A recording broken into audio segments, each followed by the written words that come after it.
అందుచేతను మీరు ఆపద్దినమందు వారిని ఎదిరించుటకును సమస్తము నెరవేర్చిన వారై నిలువబడుటకును శక్తిమంతులగునట్లు దేవుడిచ్చు సర్వాంగ కవచమును దేవుడు ఏమి ఇచ్చాడండి? సర్వాంగ కవచాన్ని ఇచ్చాడండి. ఆ కింద ఫుట్నోట్లో ఏమని ఉంది?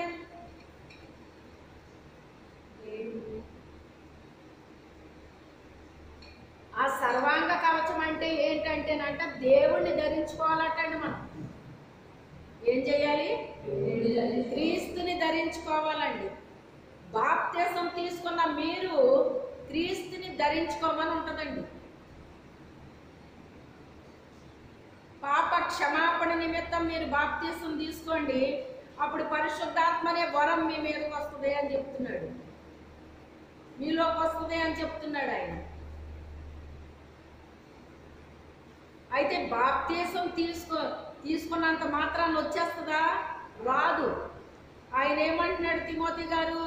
పునర్జన్మ సంబంధమైన స్నానము ద్వారా పరిశుద్ధాత్ముడు మీకు నూతనమైన స్వభావాన్ని ధరిస్తాడు, నూతనమైన స్వభావాన్ని కలుగు చేస్తాడు అని చెప్తున్నాడండి ఆయన. అంటే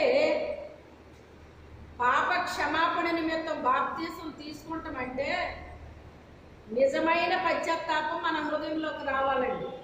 నేను పాపిని, నన్ను క్షమించయ్యా, నా పాపాల కడుగయ్యా, నన్ను పవిత్రపరచయ్యా, నా కొరకు నువ్వు భూమి మీదకి వచ్చావయ్యా, నా కొరకు రక్తం చిందించావయ్యా, ఈ రక్తంతో నన్ను కడుగు నాయనా, నన్ను పవిత్రపరచయ్యా, నన్ను పరిశుద్ధపరచు తండ్రి, నీ బిడ్డగా నన్ను చేసుకోయ్యా అని నిజమైన పశ్చాత్తాపం ఎవరికైతే హృదయంలో కలిగిందో వారు ఏం చేస్తున్నారట? దేవుడిచ్చే సర్వాంగ కవచం అంటే క్రీస్తుని ధరిస్తున్నారటండి. ఏం చేస్తున్నారు? మనం ఈ వస్త్రాన్ని ఎలా ధరించుకున్నామో అలాగే క్రీస్తుని ఏం చేస్తున్నారట? ధరించుకుంటారటండి. ఎలాగనగా మీ నడుమునకు సత్యమును దట్టి కట్టుకొని నీతి అని మైవరువు తొడుక్కున్నాడు. మీ నడుముకు సత్యమనే దట్టి కట్టుకోవడం అంటే ఏంటంటే మన మనస్సుకి చాలా శక్తి ఉంటుందండి. మనిషి చెప్పిన మాట మనస్సు విందో తెలుసా తెలీదా మీకు? మనస్సు చాలా శక్తివంతమైందండి. మనం చెప్పిన మాట అది విందో, దాని ఇష్టం వచ్చినట్టు తిరుగుతూ ఉంటుంది. మనిషి ఎక్కడే ఉంటారు, మనసు వెళ్ళి ఎక్కడెక్కడో చక్కబెట్టేస్తుందండి. మనిషి అక్కడే కూర్చుని ఉంటారు. చాలా శక్తివంతమైందండి మనసు. అంత శక్తి కలిగిన దాన్ని బంధించాలి అంటే దానికంటే శక్తివంతమైంది అయితేనే దాన్ని బంధిస్తుంది, కానీ లేకపోతే బంధించగలదా? ఇప్పుడు మనసు కంటే శక్తి కలిగింది ఏంటి? వాక్యం. ఏంటి? వాక్యం. ఆది యందు వాక్యం ఉండెను, వాక్యము దేవుని యొద్ద ఉండెను, వాక్యమే దేవుడై ఉండెను. ఆ వాక్యం మాత్రమే మన మనసుని ఏం చేస్తుందటండి? బంధిస్తుందట. అది దాని ఇష్టం వచ్చినట్టు తిరగనివ్వదటండి, దాని ఇష్టం వచ్చినట్టు ఆలోచించనివ్వదంట, దాని ఇష్టం వచ్చినట్టు పనులు చేయనివ్వదటండి. మనం ఏది చెయ్యాలో ఏది చెయ్యకూడదో, ఎక్కడికి వెళ్ళాలో ఎక్కడికి వెళ్ళకూడదో, ఏం మాట్లాడాలో ఏం మాట్లాడకూడదో, ఏ పని చెయ్యాలో ఏ పని చేయకూడదో అదంతా కూడా దేవుని యొక్క ఆధీనంలో స్వాధీనంలో మనం ఉంటామండి. ఆయన మనల్ని ఏం చేస్తాడో తన వాక్యము చేత మనల్ని కడతాడండి, బంధిస్తాడండి. మన మనస్సుని బంధించినప్పుడు దాని ఇష్టం వచ్చినట్టుగా అది ప్రవర్తించదు, పనులు చేయదు, ప్రయాణం చేయదు. వాక్యము చేత బంధించబడాలి. నీతి అని మైమరువు తొడుక్కుపోమంటున్నాడు. నీతి అనేటువంటిది ఒక పై వస్త్రం లాంటిది అన్నమాట అండి. ఎలాంటిది? కొంతమందికి నీతి వస్త్రం లేనట్టు చూపిస్తూ ఉంటాడు దేవుడు. అబ్బో వీళ్ళకి నీతి వస్త్రం లేదా అనుకుంటాను. పురుషులకి చూపిస్తాడు, స్త్రీలకి చూపిస్తాడు దేవుడు. నీతి అనే వస్త్రం ఉండదటండి కొంతమందికి. అందుకే ఏం చెప్తున్నాడంటే నీతి అనే మైమరును తొడుక్కోండి అంటున్నాడు.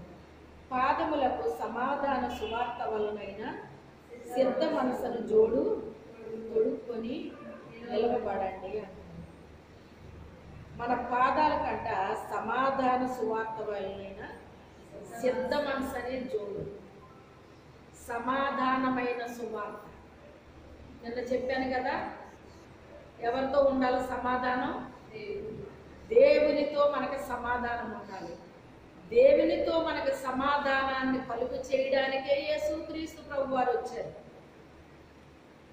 తండ్రికి మనకి సమాధానం ఎప్పుడు పోయింది? అవ్వ ఆదాము తినొద్దన్న పండు తినడాన్ని బట్టి దేవునికి మనిషికి సమాధానం పోయింది. యేసుక్రీస్తు వచ్చి ఆయనకి మనకి సమాధానాన్ని ఇచ్చాడు. ఎలాగిచ్చాడు? సర్వ మానవ పాప పరిహారార్థమై ఆయన బలి అయ్యాడు గనక క్రీస్తుతో తండ్రి అయిన దేవునితో మనకి ఏమి చేశాడు? సమాధానం ఇచ్చాడండి. అందుకే మనము తండ్రి అని మనం ప్రార్థన చేయగలుగుతున్నాం. ఏకం చేశాడు. ఇప్పుడు దేవునితో మనల్ని ఏకం చేశాడండి ఆయన. తండ్రి అని పిలిచే భాగ్యాన్ని ఇచ్చాడు మనకు ఆయన. అందుకే ఆయన కృపాసనం దగ్గరికి మనం డైరెక్ట్గా వెళ్ళి తండ్రి ఇది అది అని మనం చెప్పుకొని ప్రార్థన చేస్తున్నామండి. ఆ సమాధాన సువార్తనే జోడును తొడుక్కొని నిలబడండి అంటున్నాడు. అది ఒక జోడికి పోలుస్తూ ఉన్నాడు అనమాట అండి. మన పాదాలకి జోడుగా పోలుస్తున్నాడు అనమాట. ఈ సమాధాన సువార్త అనేటువంటిది చెప్పులకి పోలుస్తున్నాడు అనమాట అండి. ఆ చెప్పులు వేసుకుని మీరేం చేయాలి? నిలవబడండి. నిలవబడండి. సిద్ధ మనసు ఉండాలటండి. ఈ సువార్త ప్రకటించడానికి ఏముండాలంట? అంటే మన మనసు సిద్ధంగా ఉండాలటండి. పౌలు గారు సమయం అనక అసమయం అనక బోధించాడండి ఆయన. దేవునికి స్తోత్రం. నాకు అటువంటి కృపను అనుగ్రహించాడండి దేవుడు. సమయం అనక అసమయం అనక బోధించిన రోజులు నా జీవితంలో ఉన్నాయండి. పడుకున్న దాన్ని లేచి బోధించిన టైంలు ఉన్నాయండి నా జీవితంలో. అంటే నేను బోధిస్తానా బోధించనా అని నన్ను టెస్ట్ చేశాడండి దేవుడు. రోజు ఆ పని జరగదండి. టెస్ట్ అంటే ఏంటి? అన్నం ఉడికిందా లేదా అని ఇంత పట్టుకుని చూస్తామా మనం? ఏం చేస్తాం? ఒక మెతుకు 2 మెతుకులు 3 మెతుకులు పట్టుకుని ఇలా చూస్తామండి ఉడికిందో లేదని. ఇప్పుడు అలా చూడట్లేదు దేవుని స్తోత్రం. ఎందుకంటే ఈ గిరణాలు వచ్చినాయి, కుక్కర్లు వచ్చినాయి కనుక మీకు పట్టుకుని చూసే అది లేదు.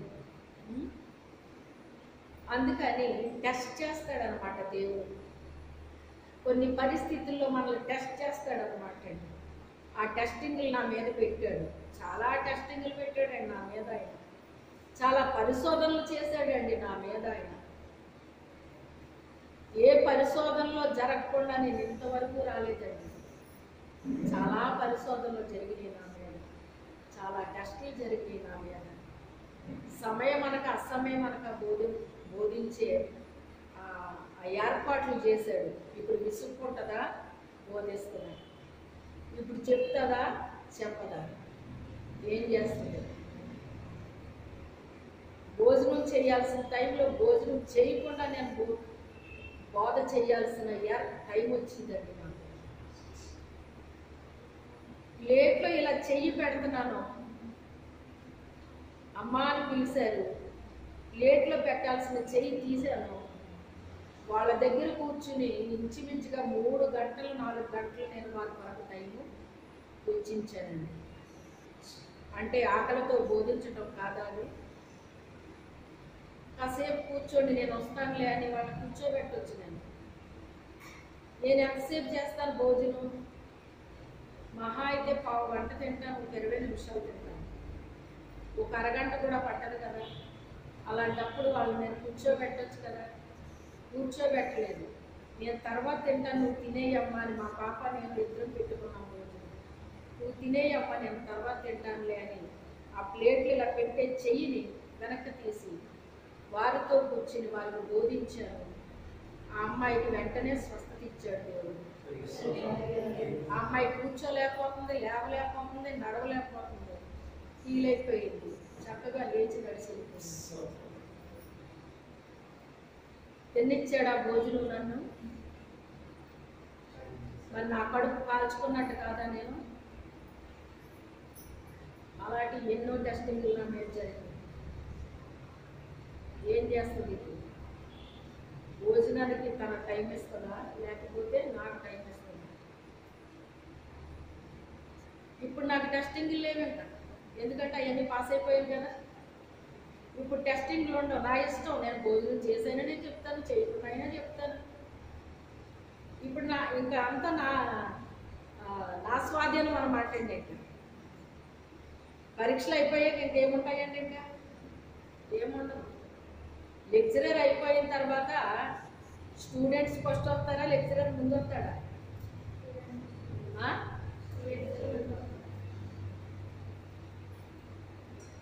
లెక్చరర్ ఎంతసేపు బోధిస్తాడమ్మా?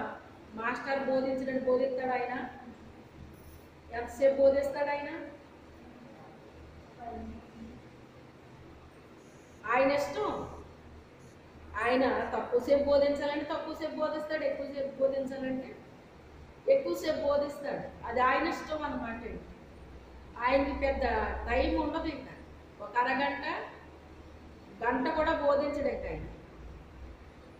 ఎందుకని? ఆయనకి ప్రమోషన్ వచ్చింది.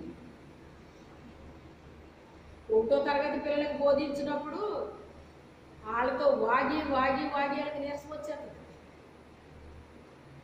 తర్వాత 6th క్లాస్కి బోధించేటప్పటికి వాళ్ళతో వాగలేక కర్రకు పని చెప్తారు. 10th అయిపోతుంది. ఇక కాలేజీకి వెళ్ళేటప్పటికి వాళ్ళు తిరుగుబాటు చేస్తారటండి. స్టూడెంట్స్ ఏం చేస్తారు? ఎంతసేపు ఎవరు కూర్చుంటారు అని అంటే వాళ్ళు లేచి వెళ్ళిపోతారటండి. మీరు లేచి వెళ్ళొద్దురా, నేనే వెళ్ళిపోతానని చెప్పేసి మాస్టరే కాసేపు చెప్పేసి వెళ్ళిపోతాడట, లెక్చరరే కాసేపు చెప్పేసి వెళ్ళిపోతాడట. ఇప్పుడు ఏమైంది? స్థాయి పెరిగింది.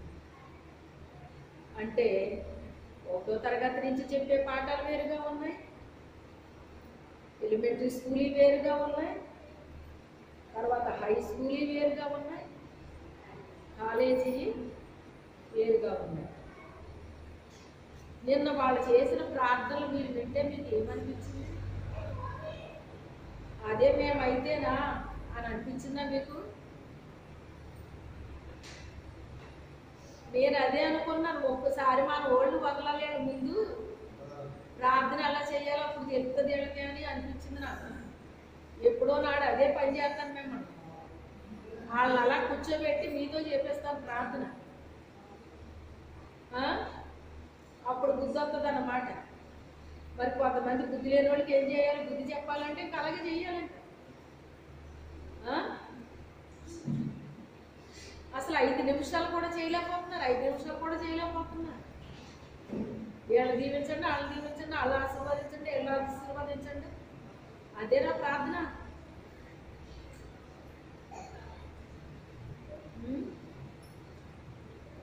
ఆ సమాధాన సువార్త అనే జోడు తొడుక్కుని సిద్ధ మనస్సు అనేటువంటిది ఏం చేయాలంట?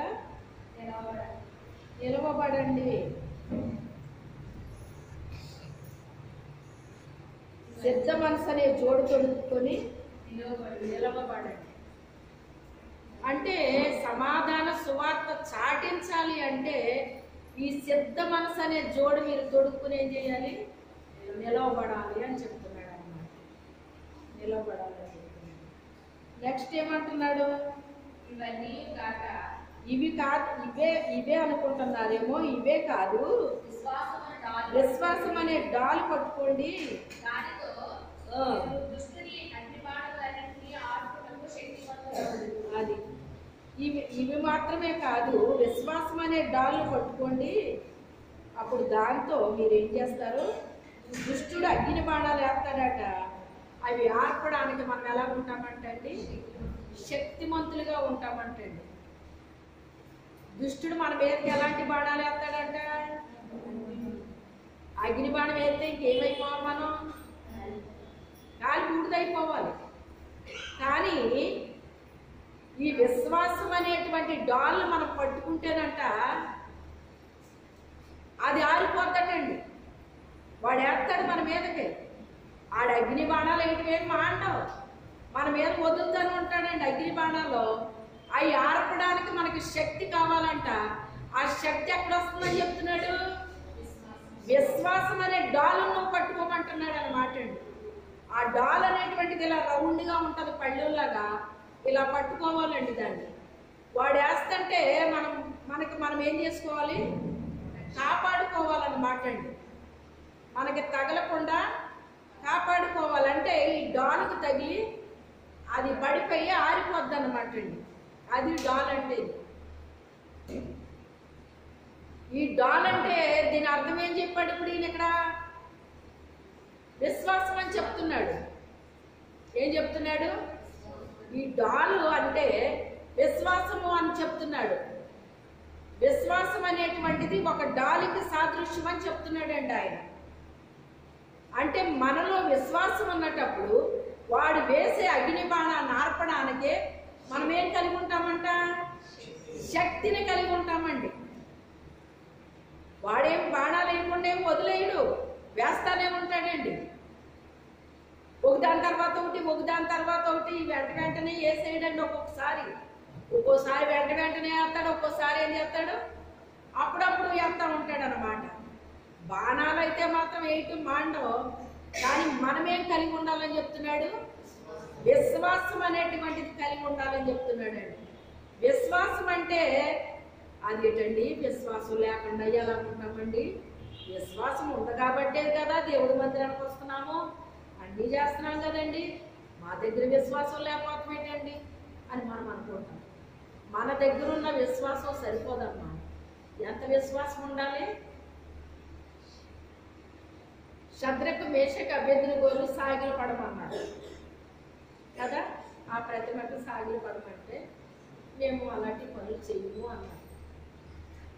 అప్పుడు వాళ్ళ మీద కక్ష కట్టి పగపట్టి అలా చెయ్యకపోతే అగ్నికొండలు వేసేయాలి అని ఒక శాసనాన్ని ఏర్పాటు చేసి రాజుగారితో ముద్ర వేయించేశారు. అప్పుడు రాజుగారు పిలిచి, ఏంటి మీరు ఎలాగా చేయలేదంట కదా, ఇప్పుడు మళ్ళీ సకల వాయిద్యాలు వాయిస్తారు, అప్పుడు మీరు సాగిల పడి నమస్కారం చేయండి, చెయ్యకపోతే అగ్నిగుండంలో వేసేస్తాను అని చెప్పాడు. అప్పుడు వాళ్ళేమన్నారు? రాజా, ఇందుని బట్టి మాకేమీ చింతలేదు, మీరు అగ్నిగుండంలో వేసినా మా దేవుడు మమ్మల్ని రక్షించ సమర్థుడు. ఆయన ఒకవేళ రక్షించకపోయినా మేము మాత్రం మా పని చేయము అన్నారు. ఆ రాజుకి అత్యాగ్రహం వచ్చేసిందంటండి. ఆగ్రహం కాదంట, అత్యాగ్రహం వచ్చిందంటండి. రాజుగారికి కోపం వచ్చిందంటే ఏమన్నా సామాన్యంగా ఉంటుందండి?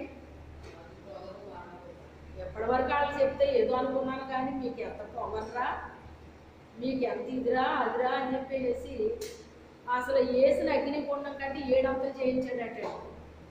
7 అంతలు చేయించడమే కాదు, కానీ ఆయనకి ఆగ్రహం ఎప్పుడైతే వచ్చేసిందో ఆ దేశంలో ఉన్న బలమైన వాళ్ళని రప్పించాడటండి వీళ్ళని అగ్నిగుండంలో విసిరేయడానికి.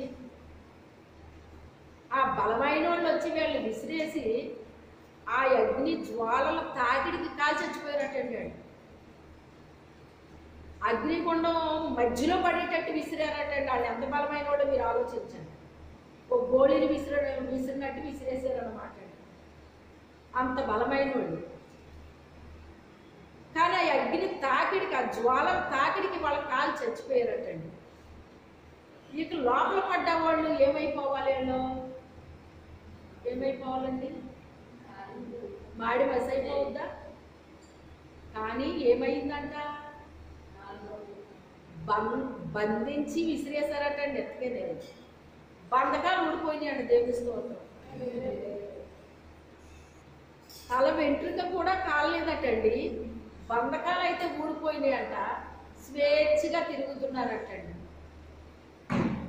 అక్కడ ఎవరున్నారు? నా బిడ్డలు వస్తున్నారని ఆయన ముందే అందులోకి వచ్చాడటండి. అయితే ఈ మాటని పౌలు గారు హెబ్రీలకు రాస్తే ఏమంటాడంటే, వాళ్ళ విశ్వాసాన్ని బట్టి అగ్ని బలాన్ని చల్లార్చరి అని రాశాడు ఆయన. అక్కడ దేవుడు చల్లార్చాడని లేదండి. అక్కడ వాళ్ళకున్న విశ్వాసాన్ని బట్టి అంట అగ్నికి బలం ఉంది. ఏం బలం అంటే కాల్చి బూడిద చేసే బలం అగ్నికి ఉంది. కానీ వీళ్ళ యొక్క విశ్వాసం ఏం చేసిందంట? ఆ యొక్క అగ్ని బలాన్ని చల్లార్చేసిందంటండి. అది ఇప్పుడు ఇదండి ఇక్కడ మనం విశ్వాసం అనే డాలును పట్టుకోండి అంటే మనకంత విశ్వాసం ఉండాలట. ఒక్కొక్కసారి నువ్వు చెయ్యను అన్న పనిని నువ్వు చెయ్యకపోతే ఇలా చేసేస్తాను, అలా చేసేస్తాను, లేకపోతే నీతో మాట్లాడమేమో, మీకు ఇలాంటివి వస్తాయండి. మాతో నువ్వు ఏకీభవించాలి, ఏకీభవించకపోతే మీతో మేము మాట్లాడడం, మాతో మేము కలుపుకోము, మీరంతే మేము ఇంతే, ఇలాంటివి రావట్లేదా? మీకు వస్తున్నాయా లేదా? అంతవరకు ఎందుకులేండి, మీరు ఏం చేయమంటే అదే చేస్తాం అని మీరు అన్నారంటే మీ దగ్గర విశ్వాసం ఉన్నట్ట ఉన్నది. కానీ దుష్టుడు వేసే అగ్ని బాణాన్ని చల్లార్చేంత విశ్వాసం లేదు. అది దుష్టుడు వేసే మనం ఏది దేవుడు చెయ్యొద్దన్నాడో మనల్ని అది చేసేటట్టుగా చేస్తాడండి దుష్టుడు. అది వాడు వేసే బాణాలు. మనం చెయ్యకూడదన్న విషయం దుష్టుడికి తెలుసు, బాగా తెలుసు. మనము చెయ్యనన్నామని కూడా తెలుసు. అప్పుడు ఇలాంటి వాటిలో ఇరికిచ్చేస్తాడనమాట అండి. మీరు మాతో ఇందులో కలవకపోతే ఇక మీతో మేము కూడా కలవము, ఇక మీరింతే మేమింతే అన్నప్పుడు మనిషి ఏమైపోతారు? ఇంకా బాబోయ్ ఏడ లేకపోతే మేమెలాగా, ఏడు ఉండాలి కదా మరి మాకు అని ఏమైపోతున్నారు? అక్కడ నొప్పి పడిపోతారు. ఏమైపోతున్నారు? అది అంటే విశ్వాసం అనే డాలు లేదన్నమాట అండి. అక్కడ ఏమి లేదు, విశ్వాసం అనే డాలు లేదు. అక్కడ విశ్వాసం ఉంది కానీ ఏమి లేదు, బలమైన విశ్వాసం లేదు. ఆ అగ్నిని ఆర్పే అంత శక్తి కలిగిన ఆ విశ్వాసం లేదండి. వాళ్ళు ఏం చేశారట? అగ్ని బలాన్ని చల్లార్చేశారటండి. వాళ్ళు బయటకు వచ్చిన తర్వాత వాసన చూస్తే అగ్ని వాసన కూడా రాలేదట. వాళ్ళు వేసుకున్న పై వస్త్రం కూడా కాలేదటండి. అసలు ఏంటి విచిత్రం? ఏంటి వేసినోళ్ళు కాలు చచ్చిపోయారు, లోపల పడ్డవాళ్ళు సజీవంగా క్షేమంగా ఉండడం ఏంటి? తల వెంట్రుక అనేటువంటిది కొంచెం వేడికైనా కూడా అది ఏమైపోతుంది? కాలిపోద్దండి. అంత స్మూత్గా ఉంటుంది వెంట్రుక అంటే. అలాంటి వెంట్రుక కూడా కాలలేదు. అసలు అగ్ని దగ్గర కూర్చుంటే వాసన వస్తుంది, ఆ వాసన కూడా లేదటండి. వాసన చూసారట. ఎంత విచిత్రంగా ఉంది ఏంటి అని. వీళ్ళ దేవుడే నిజమైన దేవుడు అని అక్కడ ఏమొచ్చేసింది? ఒక సాక్ష్యం వచ్చిందండి. క్రీస్తు కొరకు మనం నిలబడితే అండి సాక్ష్యాలు వచ్చేస్తాయి. అక్కడ దేవునికి మహిమ వస్తుందండి. అక్కడ మనం నిలబడితే మహిమని తెస్తాం, నిలబడకపోతే అవమానం తెస్తాం. నలుగురితో నతానీయులు పొలంతో కొర్నేలు అంటాడు. నలుగురితో మరి ఉండకపోతే ఎలాగండి? మరి మనకి ఎలా కుదురుతుంది? నలుగురితో ఉండే ఉన్నాయి, వాటిల్లో ఉండాలి. ఉండకూడనివి ఉన్నాయి, ఉండకూడదు. అది ఏది దేవునికి సంబంధించింది, ఏది దేవునికి సంబంధించింది కాదు అనేటువంటిది మనం గ్రహించి మరి ఈ రీతిగా మనం ఏం చేయాలంట? సిద్ధ మనసు అనే జోడుని తొడుక్కుని నిలబడాలంటే. ఇంకా ఆఖరుగా మరియు రక్షణాన్ని దేవుని వాక్యం ఆత్మకర్తలు ధరించుకుని. రక్షణ అనేటువంటిది శిరస్త్రాణంగానే దేవుని వాక్యమునేమో ఆత్మ ఖడ్గంగా ధరించుకోవాలంటండి. ఈ రక్షణ అనేటువంటిది అంటండి మన మీద ఒక కిరీటంలా కనిపించాలంటండి. ఎక్కడ కనపడాలి అది? మన తల మీద కనపడాలంటండి. తల మీద కనపడడం అంటే ఏంటి? మనిషిని చూడగానే తల మీద ఉన్నది కనపడుతుందా? కనపడుతుంది. అంటే మన పైన కనబడాలి అది. ఏం చేయాలి? రక్షణ అనేటువంటిది వీళ్ళు రక్షించబడ్డ వాళ్ళ అని కనబడాలంటండి. తర్వాత వాక్యం అనేటువంటిది మన ఆత్మలో ఒక ఖడ్గంలాగా ధరించుకోవాలటండి. ఏం చేయాలి? ఒక ఖడ్గంలాగా ధరించుకోవాలటండి వాక్యం అనేటువంటిది. ఏప్రిల్కి అనుకుంటా రాస్తూ అంటాడు కదా పౌలు గారు, వాక్యం అనేటువంటిది ఎలాంటిదంట?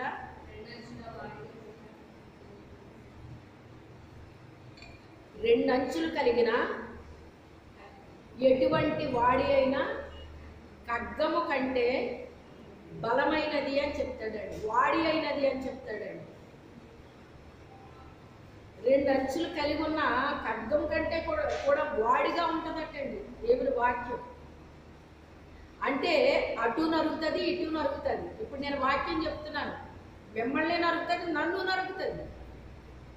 నేను బోధిస్తున్నాను కదా అని నన్ను వదిలేదు. మిమ్మల్ని నరుగుద్ది, నన్ను నరుగుతుంది. ఇద్దరికే పని చేస్తుందండి. అది రెండు అంచులు ఉంటాయి దానికి. వాడి అయిన ఖడ్గం అన్నమాట. వాడి అయిందంటే ఏంటి? చాలా షార్ప్గా పదులుగా ఉంటుంది అనమాట అండి అది. అలాంటి వాక్యం అనే ఖడ్గాన్ని ఎక్కడ ధరించాలంట? ఆత్మలో ధరించుకోవాలటండి. ఆత్మలో ధరించుకోవాలట. ఎందుకు అంటే సాతానికి నీకంటే ఎక్కువ వాక్యాలు తెలుసా? నీకంటే ఎక్కువ తెలుసు. ఇంకా నీకే తెలియవని వాక్యాలు. అందుకే వాడు ఏం చేస్తాడంటే మూఢవాక్యాలు పట్టుకొచ్చి కొమ్మరెత్తాడంటండి. యేసు ప్రభు దగ్గరికి వెళ్ళాడో లేదో వాక్యం పట్టుకుని ఏమన్నాడు? నీకు ఇప్పుడు ఆకలేస్తుంది కదా, 40 రోజులు ఉపవాసం ఉన్నారు ఆయన. ఇప్పుడు నీకు ఆకలేస్తుంది కదా, ఈ రాళ్ళను రొట్టెలు చేసుకుని తినే అన్నాడు. మనుషుడు రొట్టె వల్ల మాత్రం కాదు కానీ దేవుని నోట నుంచి వచ్చే ప్రతి మాట వలన జీవిస్తాడు అని చెప్పాడు ఆయన. ఆయన కొండ మీద ప్రసంగం చేసినప్పుడు 3 రోజులు వాళ్ళు తినకుండా ఉండలేదా? అంటే దేవుని మాట వలన జీవించారా లేదా? అక్కడ వాక్యం నెరవేర్పు జరిగిందా లేదా? తర్వాత ఆయన ఏమన్నాడు? కొండ శిఖరం మీద తీసుకెళ్ళి ఈ పైనుంచి కిందకి దూకే దోతలు తమ చేతులతో ఎత్తి పట్టుకుంటారని ఉంది కదా అని చెప్పాడు. నువ్వు చెప్తే నేను దూకడం ఏంటి అని చెప్పేసి ఆయన దూకారండి. సాతాను కొన్ని చెప్తాడు మనకు అలాగే. నువ్వు దేవుడు పెట్టావు కదా, ఇది చెయ్యి, అది చెయ్యి, ఇది చెయ్యి, అది చెయ్యి అని చెప్తాడు. మనం ఏది చెయ్యాలో ఏది చేయకూడదో మనకు తెలియాలి. నువ్వు దేవుడు పెట్టవే కదా, దేవుడు నీకు సహాయం చేసేస్తాడు, దేవుడు నిన్ను కాపాడేస్తాడు అని చెప్తా ఉంటాడు అనమాట. చెప్తే మన బుద్ధి ఏమైంది? మనకి కూడా బుద్ధి ఉండాలి కదా. ఏది దేవుడు చెప్తున్నాడు, ఏది దెయ్యం చెప్తున్నాడో వినాలి కదండి, గ్రహించుకోవాలి కదా మనం. చాలామంది మూఢవాక్యాల కిందే ఉంటున్నారండి బాబు. బాగా చదివిన వాళ్ళు కూడా అసలు ఇదేంటి ఇలా ఉంటున్నారు ఏంటి అనిపిస్తుంది నాకైతే. ఈ మూఢవాక్యాలు ఏంటి, ఇలా మాట్లాడుతున్నారు ఏంటి అనిపిస్తుంది అన్నమాట. దుష్టుడు మూఢవాక్యాలు కుమ్మరిస్తాడండి. అయితే ఆయన దూకితే దేవదూతలు పట్టుకోవా? ఆయన్ని పట్టుకోవా?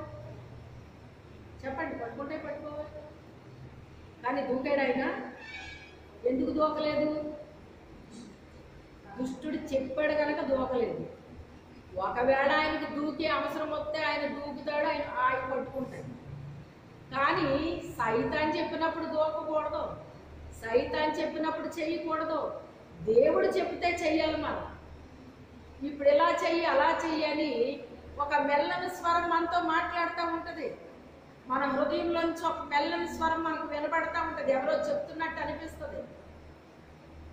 ఆ రీతిగా మనకి చెప్పినప్పుడు మనం ఏం చేయాలి? వినాలి. అలా అని చెప్పి సైతాను కూడా మెల్లని స్వరం వినబడుతుంది, వినిపిస్తుంది. మెల్లని స్వరం అయితే వినమన్నారు కదా అని సైతాను కూడా మెల్లని స్వరంతో కూడా మాట్లాడతాడు. వాడు ఏ రీతిగా అయినా బోల్తా పుట్టించగలడు. కాకపోతే మన ఆత్మీయ నేత్రాలు తెరవబడితే, మన ఆత్మీయ చెవులు తెరవబడితే ఏది ఏంటో మనం గ్రహించగలుగుతాం అన్నమాట అండి. వినగలిగిన చెవి గ్రహించే హృదయం ఎవరిస్తారట? దేవుడు ఇస్తాడట అండి. అందుకే దేవుని యందు మనం ఏం కలిగి ఉండాలట? రెండు మనకు ఇవ్వాలంటే ఆయన యందు భయము భక్తి కలిగి ఉండాలట అండి. ఆయన యందు భయము భక్తి కలిగి ఉంటే వినగలిగిన చెవి గ్రహించే హృదయాన్ని ఇస్తాడటండి. ఒకదానికి ఒకటి ఏమున్నాయి? లింకప్ అయిపోయి ఉంటాయి అన్నమాట అండి. అది ఆ రీతిగా దేవుడు మరి మనల్ని ఆత్మీయంగా ఎలా ఉండమన్నారైనా, ఎలా ఉండాలని మనం సిద్ధంగా ఉండాలి. దేవునిలో బలంగా ఉండాలి. దేవుని యందు మనము బలవంతులుగా ఉండాలి. ఎందుకంటే లోకంలో ఎన్నో పోరాటాలు మనకు ఉన్నాయి. ఆ పోరాటాలన్నిటినీ మనం జయించాలంటే వీటిని మనము ధరించుకోవాలంటండి. ఇవన్నీ ధరించుకుంటే ఆపద్దన మందు వాటిని మనము ఎదిరించగలుగుతాము అని దేవుని వాక్యం సెలవిస్తుంది. దేవుడు తన పరిశుద్ధ వాక్యం దీవించునుగాక. ప్రార్థన చేసుకుందామండి. ఎవరి మట్టుకు వారే ప్రార్థన చెయ్యండి. మీలో ఎవరైనా ప్రేరేపించబడిన వారు ఉంటే ప్రార్థన చేయండి.